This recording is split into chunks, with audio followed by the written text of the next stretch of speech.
오늘 함께 읽은 말씀은 다락방 강화라고 불리우는 최후의 만찬의 자리에서 있었던 강론 중에 포함되어 있습니다. 제가 준비한 간단한 도표를 보시면 이 15장 말씀이 어떤 위치에 있는지 쉽게 이해하실 수 있을 거예요. 이제 곧 제자들을 떠나게 될 예수님은 제자들의 발을 씻기시면서 사랑으로 서로를 섬기고 자기를 높이지 말고 겸손하라고 말씀하셨습니다. 그렇게 세족식을 마치신 후에 그 자리에 함께한 제자 중 하나가 자신을 팔 것이라고 말씀하셨죠. 요한복음 13장 21절, 예수께서 이 말씀을 하시고 심령이 괴로워 증언하여 이르시되 내가 진실로 진실로 너희에게 이르노니 너희 중 하나가 나를 팔리라 하시니 제자들이 서로 보며 누구에게 대하여 말씀하시는지 의심하더라. 그 밤 예수님의 마음에는 고통이 있었습니다. 사랑하는 제자에게 배신을 당하고 백성들의 조롱을 받으며 외롭게 걸어야 했던 십자가의 길은 결코 쉬운 길이 아니었던 것이죠. 사람의 몸을 입으신 예수님께서 감당해야 했던 그 육체적, 영적 고통은 결코 가볍지가 않았던 것입니다. 그럼에도 불구하고 예수께서 그 십자가의 길을 마다하지 않고 끝까지 걸어가신 이유는 무엇일까요? 성경은 예수님이 우리를 사랑하셨기 때문이라고 말씀합니다. 제가 기회가 있을 때마다 반복해서 말씀드리지만 인간은 예수님이 그 생명을 바쳐서까지라도 반드시 살려내야만 할 정도로 고상하고 가치 있는 존재가 아닙니다. 안타깝게도 그렇습니다. 요즘 우리는 인간의 그 밑바닥을 드러내는 많은 사건들을 보고 있습니다. 하나님의 은혜가 다스리고 통제해주지 않으신다면 인간은 저 정도의 바닥까지 떨어질 수 있는 것인가라는 생각을 하게 됩니다. 인간에 대해 절망이 되고요. 인간에 대해 회의하는 마음이 들게 되죠. 인간은 대놓고 악을 행하기도 하고 은밀하고 고상하게 악을 행하기도 합니다. 더럽고 추악한 것이 인간의 본성 그 깊은 곳에 남아있기 때문이죠. 저도 예외가 아닙니다. 그래서 저는 제가 예수님께서 그 모든 조롱과 배신을 감당하고서라도 자신의 생명을 바쳐서까지라도 구원해야 되는 그런 가치를 지닌 존재라고 생각하지 않습니다. 여러분도 마찬가지입니다. 때로는 아주 못나고 어리석은 짓을 하기도 하고 상태가 더 좋지 않을 때에는 깜짝 놀랄 만한 아주 못된 일을 할 수도 있는 연약한 존재가 저와 여러분입니다. 하지만 예수님은 그런 우리를 사랑하셨기에 우리가 아직 죄인 되었을 때 우리를 위해 자기를 주셨습니다. 저놈들이 하는 짓을 보니 내 더러워서 못하겠다. 억울해서 안 되겠어. 그렇게 말씀하시고 십자가에서 뛰쳐내려오지 않으셨습니다. 우리를 사랑하셨기 때문입니다. 다른 이유가 없었습니다. 무슨 꼼수가 있었던 것도 아닙니다. 그저 우리를 너무나 사랑하셔서 그저 우리를 살리고 죄와 사망의 권세에서 벗어나 새로운 삶을 살게 하고 싶으셔서 그렇게 하신 것입니다. 이 아침 저와 여러분이 그 사랑 안에 있음이 감사하고 위로가 되고 용기가 될 수 있기를 바랍니다. 하나님은 우리를 사랑하십니다. 아무런 조건과 이유가 없이 우리를 사랑하십니다. 그 사랑은 변하지 않습니다. 그것이 복음입니다. 요한복음 13장 27절, 조각을 받은 후 곧 사단이 그 속에 들어간지라 이에 예수께서 유다에게 이르시되 내가 하는 일을 속히 하라 하시니 유다가 그 조각을 받고 곧 나가니 밤이로라. 예수님이 제자들과 함께 할 수 있는 시간이 이제 얼마 남지 않았다는 뜻이죠. 그래서 유다가 예수님을 팔기 위해서 나간 후에 이어졌던 그 자리에서의 말씀은 매우 중요하고 의미가 있는 말씀입니다. 물론 예수님은 평소에도 의미가 없고 허튼 소리를 하지 않으셨겠지만 얼마 남지 않은 이 소중한 시간을 낭비하실 리가 없으니까요. 그런데요, 곧 떠나실 분이 자기 안에 거하는 삶에 대해서 가르치고 계신다는 사실이 참 의아하지 않으십니까? 이제 곧 제자들과 함께하지 못하실 분이 영원히 함께하는 삶에 대해서 가르치고 계시니 말입니다. 물론 제자들은 예수님을 다시 만나게 되겠죠. 사도행전 1장 10절, 올라가실 때 제자들이 자세히 하늘을 쳐다보고 있는데 흰 옷 입은 두 사람이 그들 곁에 서서 이르되 갈릴리 사람들아 어찌하여 서서 하늘을 쳐다보느냐 너희 가운데서 하늘로 올려지신 이 예수는 하늘로 가심을 본 그대로 오시리라. 예수님은 다시 오셔서 이 세상의 모든 악을 벌하시고 당신의 백성들을 모으실 것이며 약속하신 모든 것들을 이루실 것입니다. 그날까지 끝까지 믿음을 지킨 하나님의 백성들은 자신의 믿음과 소망이 실현되는 것을 보게 될 거예요. 물론 제자들도 그 자리에 있겠죠. 하지만 이제 곧 예수님은 십자가에 못 박혀 죽으실 것이고 제자들은 예수님과 헤어지게 될 것입니다. 이제 더 이상 예수님과 식사하며 교제를 나눌 수도 없고 궁금한 것이 있어도 물어볼 수 없으며 두려울 때 얼른 달려가 위로를 받고 보호를 받을 수도 없다는 뜻입니다. 그 빈자리가 얼마나 컸을 것 같습니까? 너무나 든든했던 스승이요 목자이신 그 예수님의 부재는 그들에게 충격적이고 힘겨운 일이었을 거예요. 그런데 그 밤 예수님께서는 제자들에게 내 안에 거하라고 말씀하십니다. 저는 예수님께서 비록 나의 몸은 너희를 떠나지만 너희는 내 안에 거함으로 오히려 내가 있을 때보다 더 깊이 교제할 수 있고 나와 항상 함께 할 수 있다고 말씀하고 계신다는 생각이 들었습니다. 오늘 함께 읽은 요한복음 15장 4절에서 11절 사이에는 거하다라는 동사가 10번이나 반복되고 있어요. 이 땅에 남겨질 제자들에게 예수님 안에 거하는 삶은 너무나 중요한 주제였던 것입니다. 사랑하는 성도 여러분, 예수님 안에 거하는 것은 하늘의 시민권을 가졌음에도 불구하고 다시 오실 그 예수님을 기다리며 잠시 이 땅에서 나그네 삶을 살아야 하는 하나님의 백성들에게 너무나 중요한 주제입니다. 예수님 안에 거하지 않는다면 이 땅에서 사는 날 동안 제자의 삶도 제자의 사명도 감당해낼 수 없을 것이기 때문입니다. 예수 안에 거하지 않는 그리스도인은 세상 사람들과 그다지 다르지 않을 것입니다. 하늘의 평안과 기쁨을 누리기는커녕 만만치 않은 이 세상의 풍랑에 휩쓸릴 것이고 내 안에 남아있는 죄악의 쓴뿌리에 휘둘려 어둠의 권세에 압도당해 버리고 말 것입니다. 예수님은 사랑하는 제자들이 그렇게 허무하게 쓰러져 버리기를 원하지 않으셨습니다. 사랑하는 제자들이 하늘의 평안과 기쁨을 누리며 믿음으로 승리하는 삶을 살아가기를 소망하셨습니다. 그래서 예수님은 그들에게 내 안에 거하라, 내 안에 거하라, 내 안에 거해야 한다 말씀하십니다. 오직 예수님 안에 거할 때에만 비록 이 땅에 살아가지만 하늘의 기쁨과 평안을 누릴 수 있고 악한 자와 싸워 이길 수 있으며 그들 안에 남아있는 죄악의 쓴뿌리에 걸려 넘어지지 않을 뿐만 아니라 그들에게 허락하신 그 고귀한 사명을 완수할 수 있기 때문입니다. 사랑하는 성도 여러분, 우리는 예수님 안에 거하고 있습니까? 사랑하는 성도 여러분, 우리는 날마다 아버지 오늘도 예수님 안에서 살고 싶습니다 라는 마음의 소원을 가지고 있습니까? 오늘 이 아침 그러한 삶을 소원하는 마음을 갖게 될 수 있기를 바랍니다. 나의 남은 삶은 예수님 안에서 살아가리라 다짐하고 결단하는 그런 은혜를 우리에게 주시기를 바랍니다. 그것이 우리가 걸어야 할 이 믿음의 길을 중간에 포기하고 낙오하지 않고 끝까지 걸어갈 수 있는 유일한 비결입니다. 그것이 인생의 풍랑과 세상의 악함과 나의 연약함에 휘둘리지 않고 승리할 수 있는, 버텨낼 수 있는 유일한 비결입니다.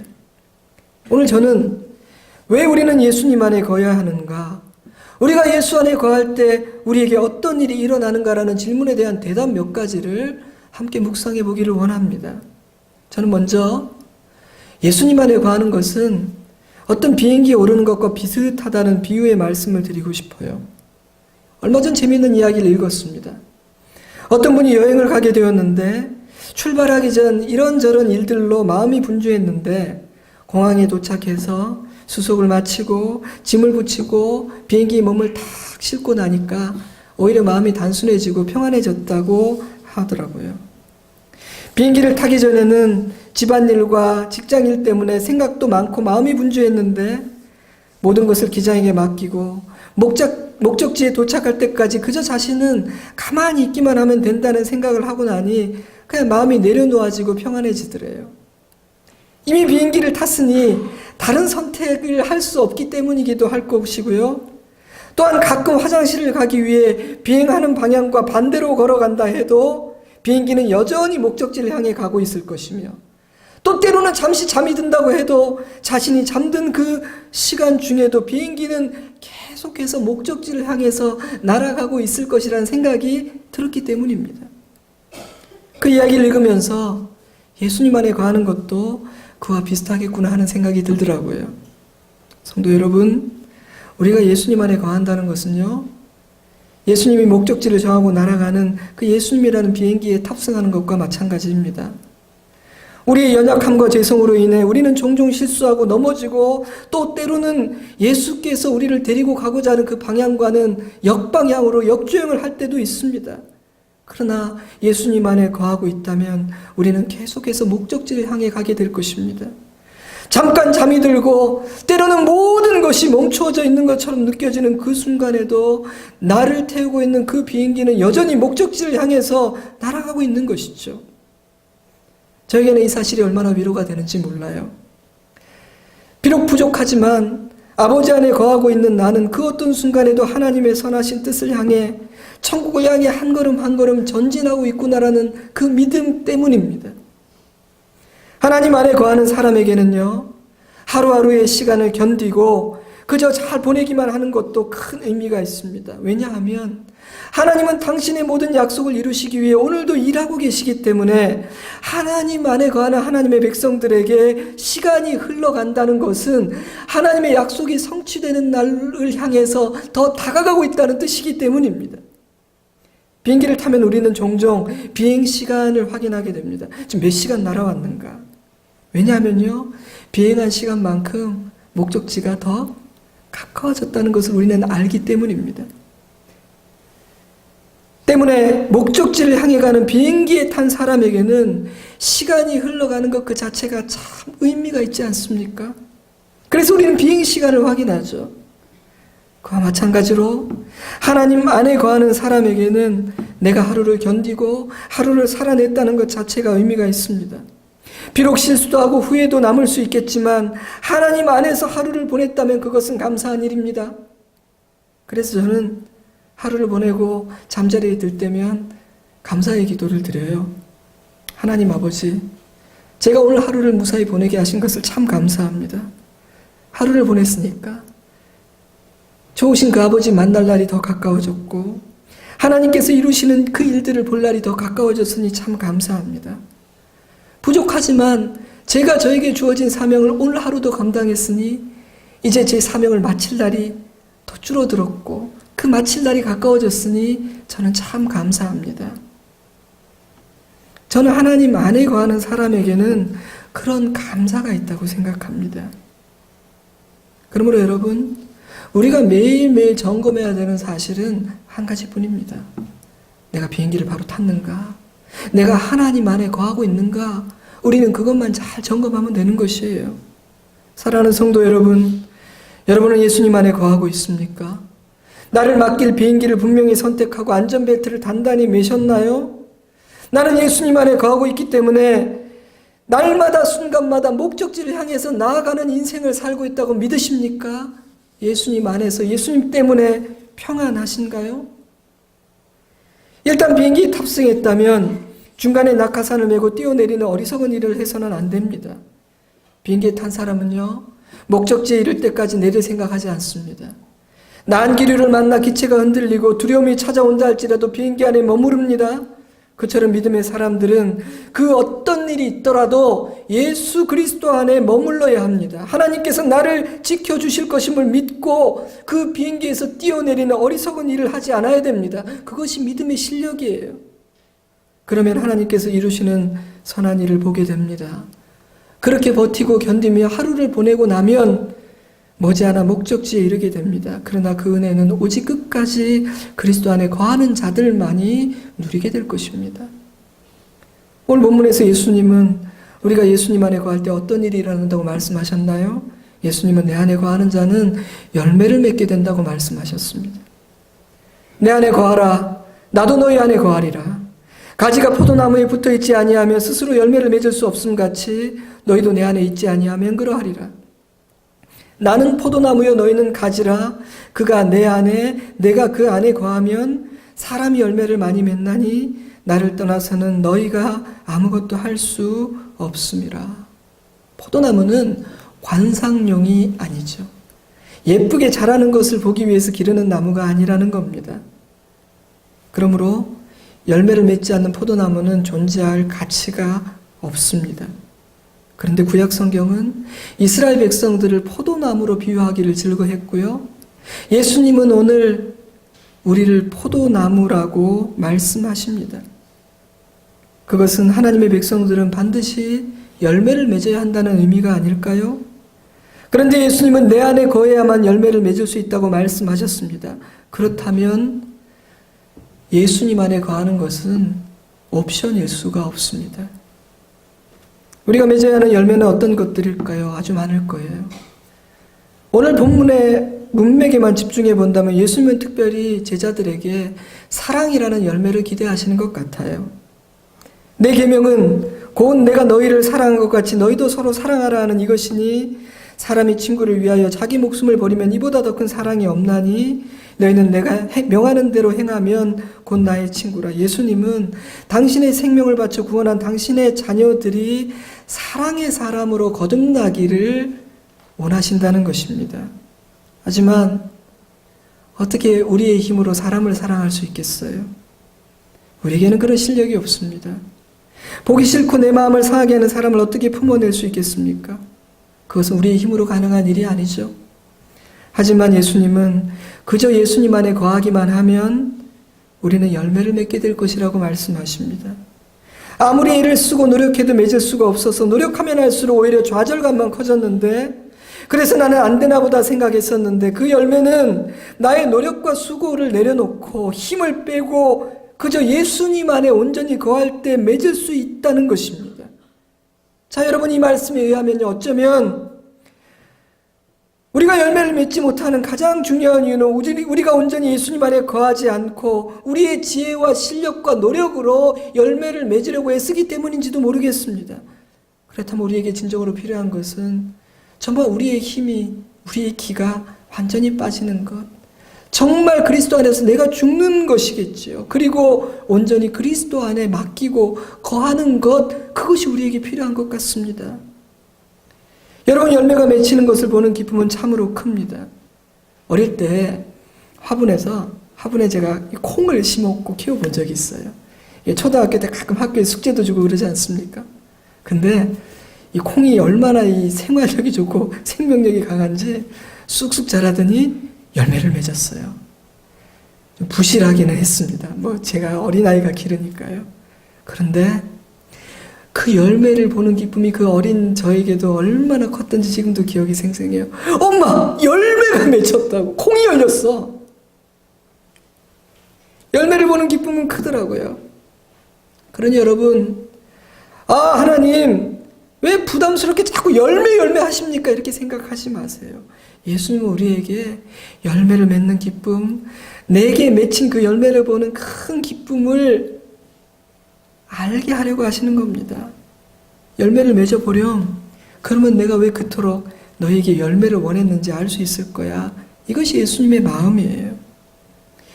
열매를 맺는 기쁨, 그것은 아마도 11절이 말하는 예수 안에 거하는 자가 누리는 충만한 기쁨 중에 하나일 거라는 생각이 들었어요.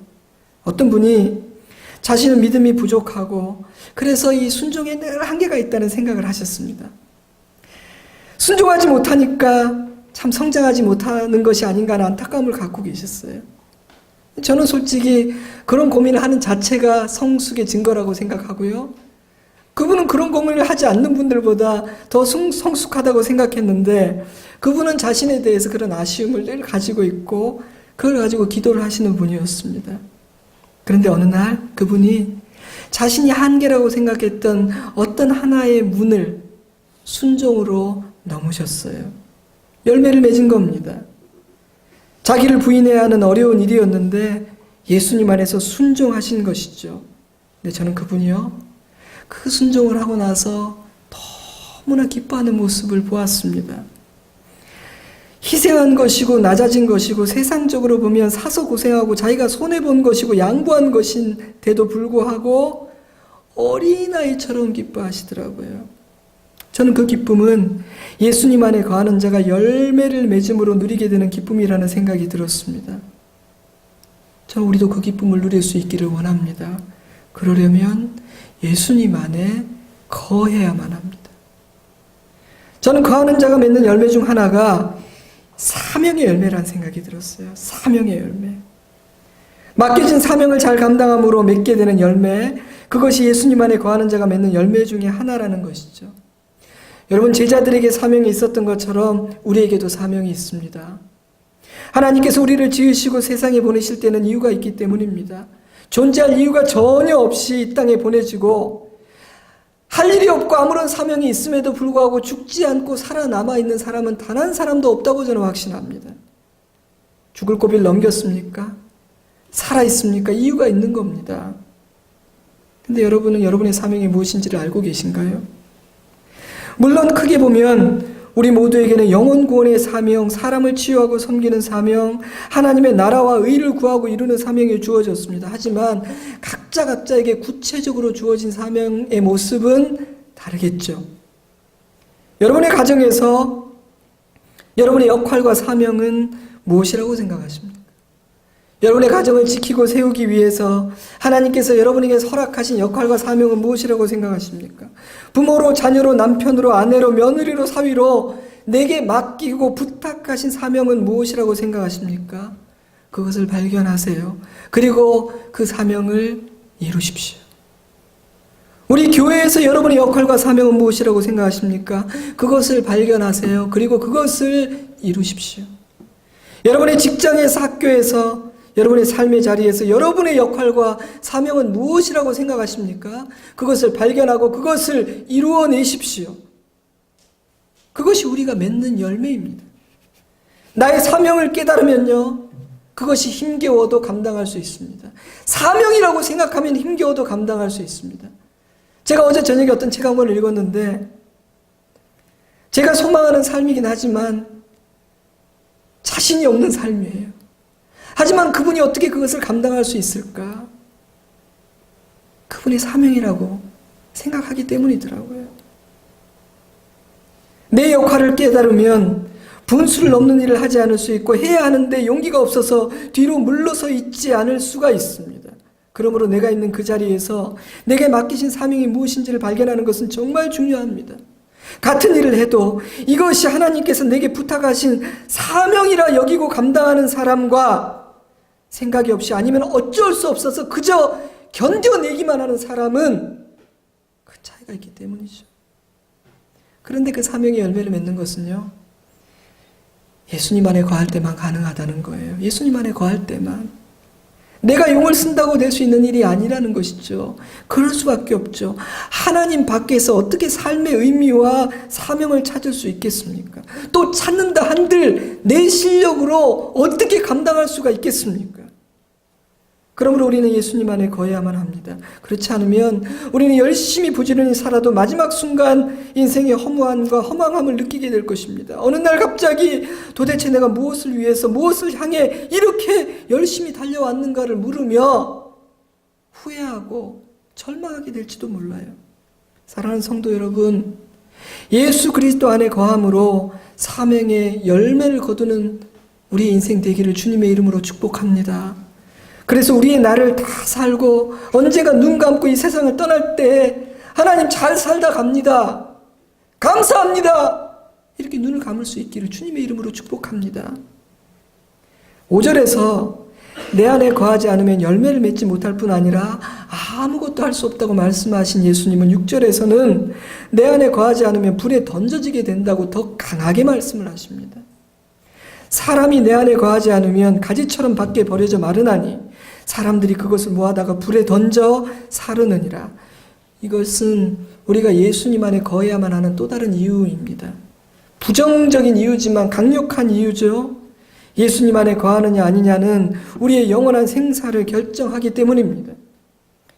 자, 이 말씀은 우리를 당혹하게 만들지도 몰라요. 사랑의 하나님이 어떻게 이런 말씀을 하실 수가 있는가? 라는 질문을 던지게 될 수도 있습니다. 그러나 여러분, 진리는 여러 개일 수가 없습니다. 빛과 어둠이 어떻게 공존합니까? 빛에 거하든지 어둠에 거하든지 둘 중에 하나만 가능하지 않나요?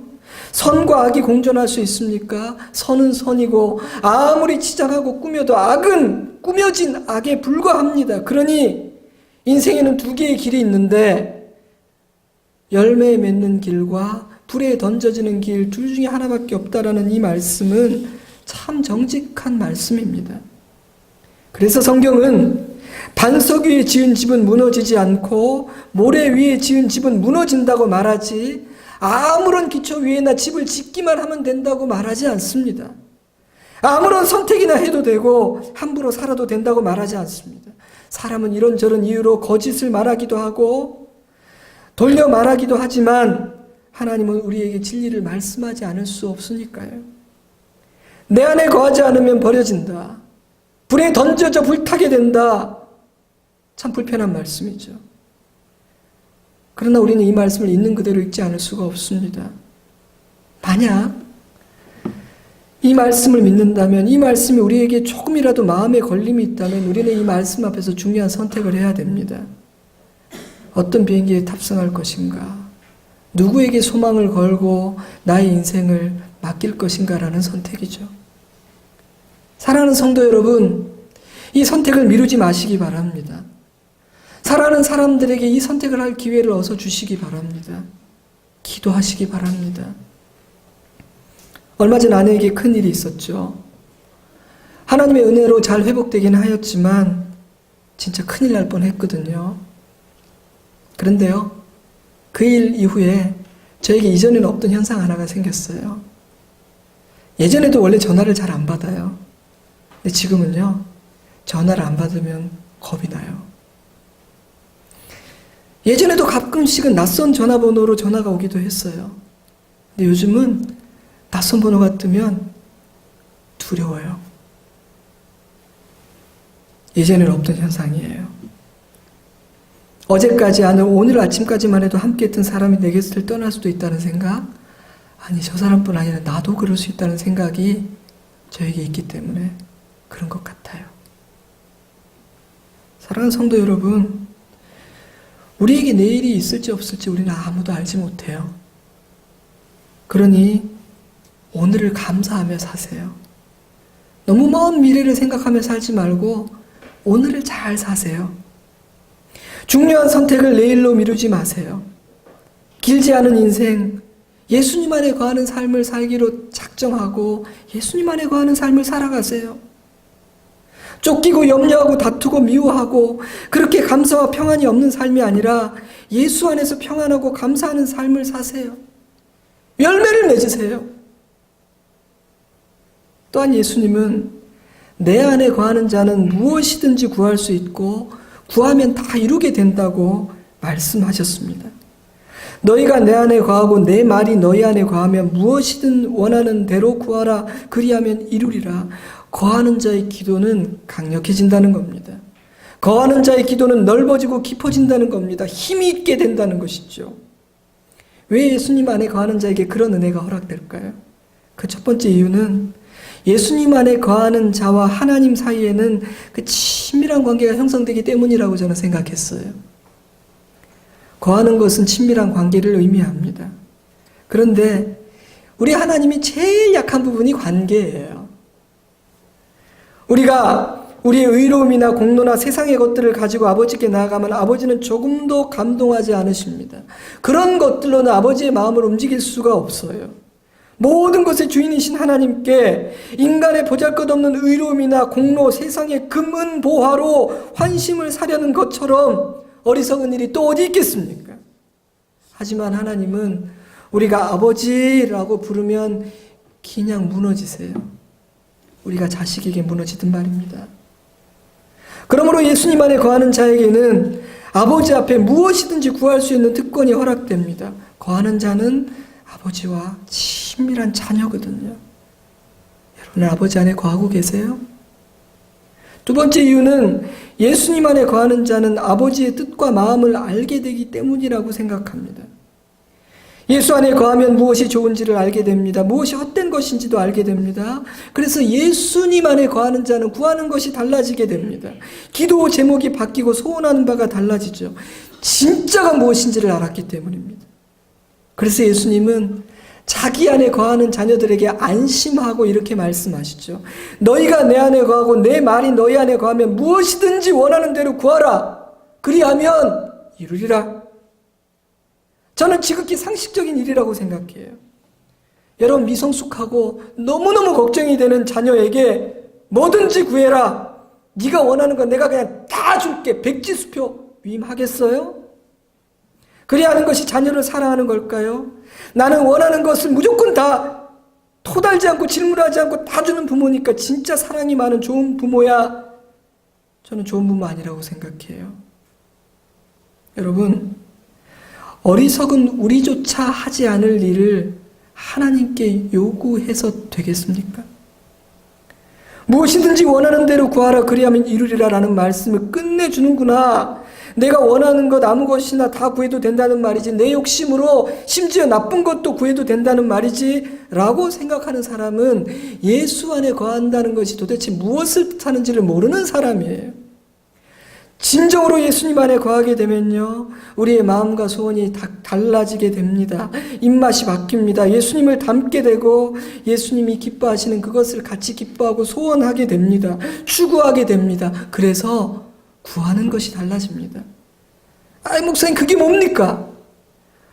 그러면 무엇이든지 구하는 게 아니잖아요. 결국은 하나님이 주고 싶은 거 주겠다는 말 아닌가요? 사기입니다, 사기. 진짜 좋은 것이 무엇인지를 몰라서 그래요. 내가 원하는 것을 다 가진다는 것이 우리에게 결코 좋은 일이 아니라는 것을 몰라서 그런 겁니다.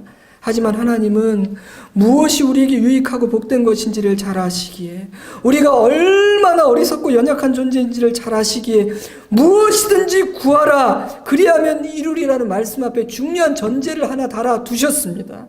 너희가 내 안에 거하고 내 말이 너희 안에 거하면. 저는 예수님이 좋아하시는 그것을 저도 좋아하고 그것들이 제 인생의 최고의 가치가 되었으면 참 좋겠다는 소원이 있습니다. 잘 안 되니까 소원을 갖는 거예요. 또 이렇게 드리면 또 오해하시고 우리 목사님 성자다 이렇게 오해하시면 안 되고, 잘하고 있으면 왜 그런 소원을 갖겠어요? 그렇게 되고 싶어요. 사람들이 원하는 세상의 것들은 가져도 그 기쁨이 오래가지 않아요. 전혀 기쁨이 없는 것은 아니지만 곧 사라지고 막상 손에 쥐고 나면 허망하고 허탈해지기도 합니다. 그러나 하늘의 것을 가지면 그 기쁨이 영원합니다. 뒷맛이 다르죠. 아까 예를 든 그분을 생각해 보세요. 그분은 순종을 통해, 열매를 맺음을 통해 자기가 원하는 것을 손에 쥐었을 때와는 전혀 다른 차원의 기쁨을 느꼈습니다. 예수님은 우리가 그런 기쁨을 느끼기를 원하시는 거예요. 예수님은 예수님 안에 거하는 자는 참된 기쁨으로 충만하게 된다고 말씀하셨어요.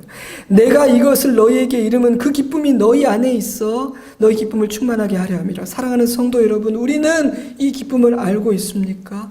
이런 기쁨을 누리면서 살고 있습니까? 우리는 예수님을 사랑하고 예수님 안에 있는데 왜 우리에게 이 기쁨이 없을까요? 혹시 예수님 사랑하고 믿기는 하는데 그 안에 거하지 못하고 있어서가 아닌가요? 만약 이런 기쁨이 있음을 알면서도 우리가 추구하고 소원하지 않는다면 그 이유는 무엇일까요? 왜 다른 것들을 추구하는 소원과 기도는 있지만 이러한 삶을 진정 간절히 하나님 앞에 소원하고 구하지는 않았던 것일까요?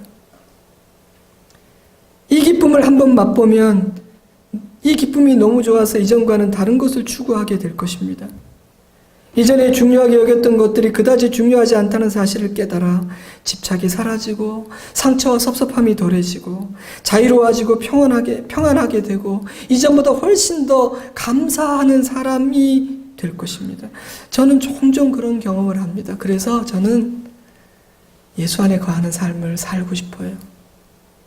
다음 주에 그것이 어떤 것인지 좀 더 묵상해 보고 싶긴 하지만 사실 저도 잘 모르지만 하여튼 그런 삶을 살고 싶어요. 그냥 소원만 해도 가르쳐 주실 것 같아요. 뭐 내가 다 알아야만 그렇게 되는 겁니까?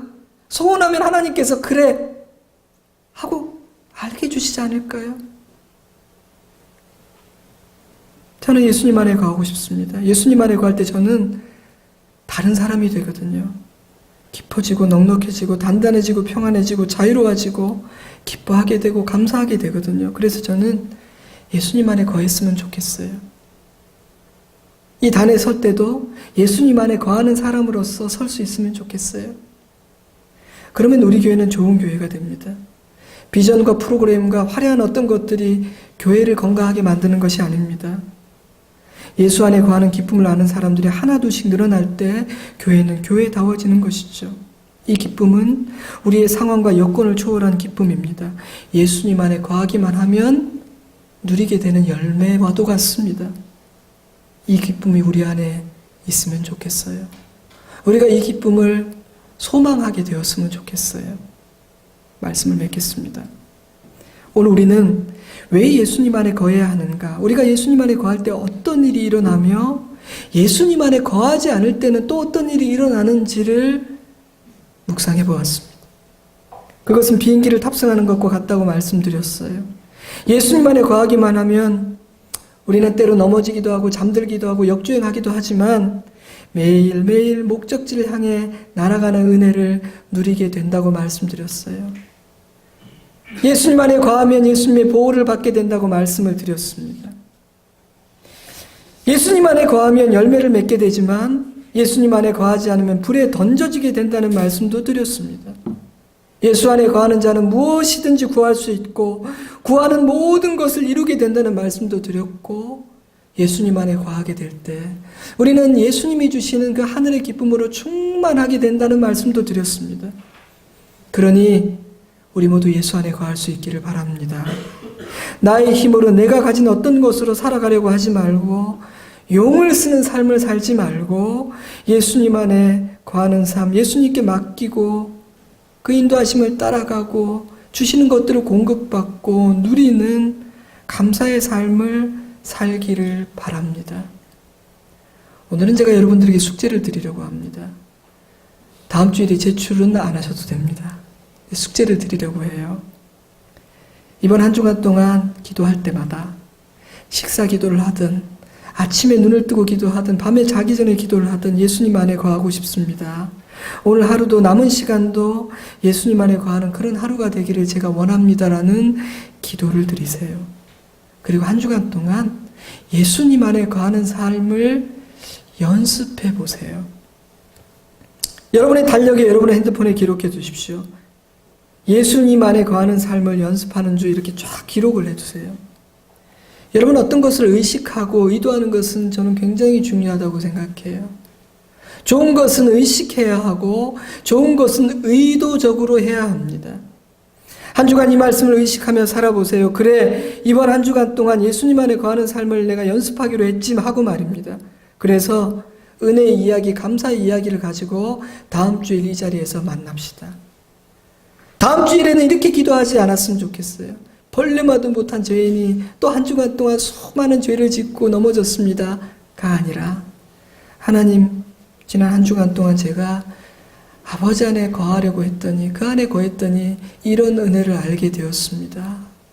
제가 이런 은혜를 맛보아서 알게 되었습니다. 아버지 감사합니다 라고 다음 주일에는 우리가 이 자리에서 그렇게 기도할 수 있었으면 좋겠습니다. 여러분 많이 실패하고 넘어졌습니까? 그 패배의식을 버리고 아버지 안에 거하는 자가 누리는 은혜들을 사모합시다. 우리가 할 것이 없습니다. 그 비행기에 타서 오늘 찬양 끝내주잖아요. 영어 제목을 한번 집에 가서 보세요. 영어 제목이 되게 멋있어요. 풍랑이 와도 우리가 염려하고 두렵지 않는 이유는 이 배의 사공이 예수님이기 때문입니다. 우리는 그 배에 타고 그 안에 머무르면 되는 것입니다. 같이 기도하겠습니다.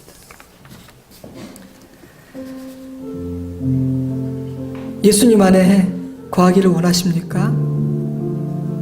예수님 안에 거하는 자가 누리는 그 기쁨을 경험하고 싶으십니까? 구하는 대로 얻는 은혜를 맛보고 싶으세요? 열매를 맺고 싶으십니까? 그러면 우리 예수님 안에 거하면 됩니다. 이 시간 기도했으면 좋겠습니다.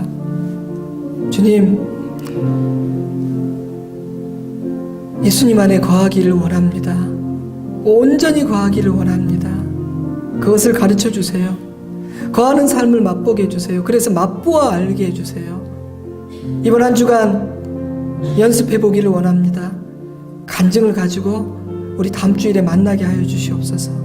우리 함께 잠시 기도하겠습니다. 아버지 하나님, 아버지 하나님,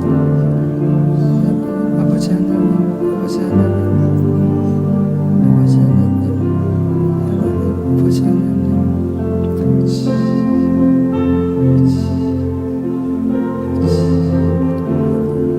아버지 하나님, 신앙생활 하면서 우리의 소원하는 것들이 조금씩 바뀌어가는 것을 경험하게 됩니다.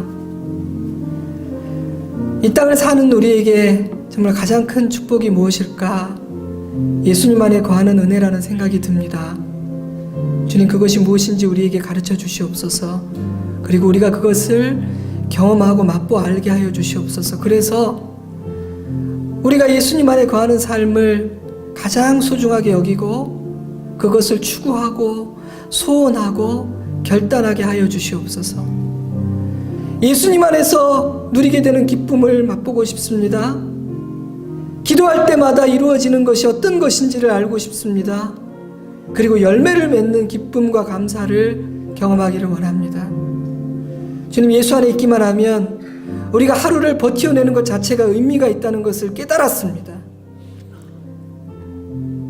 예수 안에서 오늘 하루도 살게 하시고 기왕이면 사명을 감당하게 하시고 그래서 열매를 맺게 하여 주시옵소서.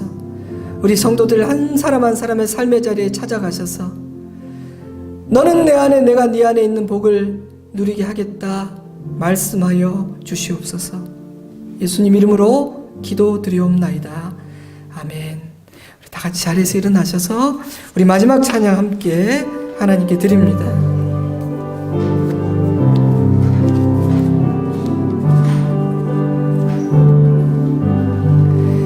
나의 갈 길 다가도록 예수 인도하시니 그의 사랑 어찌 큰지 말로 할 수 없노라.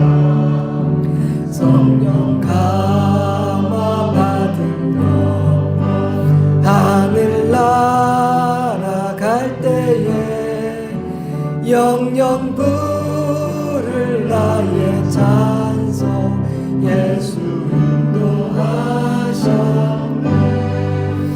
영영 부를 나의 찬송 예수 인도하셨네. 지금은 우리 구주 예수 그리스도의 은혜와 하나님 아버지의 크신 사랑과 성령 하나님의 크고 놀라운 은혜와 능력의 역사하심이 예수 안에 거하기를 간절히 소망하고 예수 안에 거할 수 있음을 크게 기뻐하고 감사하며 돌아가는 사랑하는 주의 자녀들과 그 가정 위에 우리 좋은 씨앗교회와 열방의 교회들 위에 불쌍하고 가련한 이 나라의 이 민족 위에 이제로부터 영원토록 함께 하시옵기를 간절히 축원하옵나이다. 아멘.